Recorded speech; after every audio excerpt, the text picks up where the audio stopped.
ಜನರ ರಕ್ಷಣೆ. ಅದು ಅಲ್ಲದೆ ಒಂದಷ್ಟು ಬೇರೆ ಬೇರೆ ರಕ್ಷಣಾತ್ಮಕ ಕೆಲಸಗಳನ್ನು ತಾವೆಲ್ಲ ತೊಡಗಿಸಿಕೊಳ್ಳೋದ್ರೊಟ್ಟಿಗೆ ನಿಮ್ಮ ಆರೋಗ್ಯದ ರಕ್ಷಣೆಯ ಬಗ್ಗೆ ಎಲ್ಲೋ ಒಂದು ಕಡೆ ಕಾಳಜಿಯ ಕೊರತೆ ಆಗ್ತಿದೆ ಅಂತ ಹೇಳುದು ನಿಜವಾಗಿಯೂ ಗಮನಿಸತಕ್ಕಂಥ ವಿಚಾರ ಅಂತ ಹೇಳುವುದನ್ನು ನಾವೆಲ್ಲರೂ ಅರ್ಥ ಮಾಡ್ಕೊಳ್ಬೇಕು. ಮುಖ್ಯವಾಗಿ ಪೊಲೀಸ್ ಇಲಾಖೆಯ ಸಹೋದ್ಯೋಗಿಗಳಿಗೆ ಅಗತ್ಯ ಇರುವಂಥದ್ದೇ ದೈಹಿಕ ಕ್ಷಮತೆ. ಈ ದೈಹಿಕ ಕ್ಷಮತೆ ಕೊರತೆ ಆದಾಗ ಖಂಡಿತವಾಗಿಯೂ ನಿಮಗೆ ಕೆಲಸ ಮಾಡುವ ಒಂದಷ್ಟು ಸಮಸ್ಯೆಗಳನ್ನು ನೀವು ಎದುರಿಸುವಂಥದ್ದನ್ನು ನೋಡಿದ್ದೀರಿ.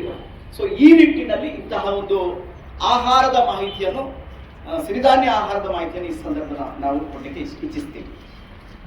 ನಿಮ್ಗೆ ಗೊತ್ತಿದೆ, ಶ್ರೀ ಕ್ಷೇತ್ರ ಧರ್ಮಸ್ಥಳ ಗ್ರಾಮಾಧ್ಯಕ್ಷಣೆ ಕರ್ನಾಟಕದಲ್ಲಿ ಸ್ವಸಹಾಯ ಸಂಘಗಳ ಸಂಘಟನೆಯನ್ನು ಮಾಡಿದೆ.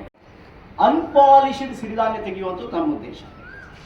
ನಿಮಗೆ ಮಾರ್ಕೆಟಲ್ಲಿ ಸಿರಿಧಾನ್ಯ ಸಿಗ್ಬಹುದು, ಆದರೆ ಸಿರಿಧಾನ್ಯದಲ್ಲಿ ಏನಿದೆ ಅಂತ ಹೇಳಿದ್ರೆ ಹೈ ಫೈಬರ್ ಇರೋದ್ರಿಂದ ಸಿರಿಧಾನ್ಯ ದೇಹಕ್ಕೆ ಒಳ್ಳೆದು ಅಂತ ಹೇಳ್ತಾರೆ.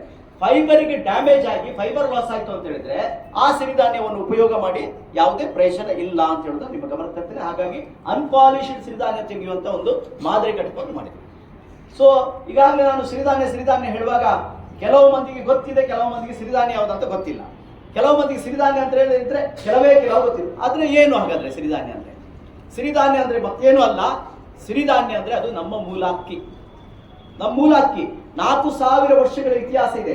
ಸಿಂಧೂ ನಾಗರಿಕತೆ ಇತಿಹಾಸ ಇದೆ.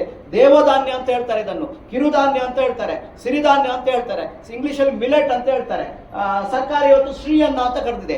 2023 ಇಂಟರ್ನ್ಯಾಷನಲ್ ಮಿಲೆಟ್ ಇಯರ್ ಅಂತ ಮಾಡಿದ್ದಾರೆ. ವಿಶ್ವಸಂಸ್ಥೆ ಇವತ್ತು ಜಗತ್ತಿನಾದ್ಯಂತ ಸಿರಿಧಾನ್ಯವನ್ನು ಬಳಕೆ ಮಾಡಿದರೆ ಮಾತ್ರ ಆರೋಗ್ಯಯುತವಾದಂಥ ಸಮಾಜ ನಿರ್ಮಾಣ ಮಾಡಬಹುದು ಅಂತ ಹೇಳುವಂತ ಉದ್ದೇಶದಿಂದ ಜಗತ್ತಿನಾದ್ಯಂತ ಈ ಸಿರಿಧಾನ್ಯಕ್ಕೆ ಹೆಚ್ಚು ಒತ್ತು ಕೊಡುವಂತ ಕೆಲಸವನ್ನು ಮಾಡಿದ್ದಾರೆ.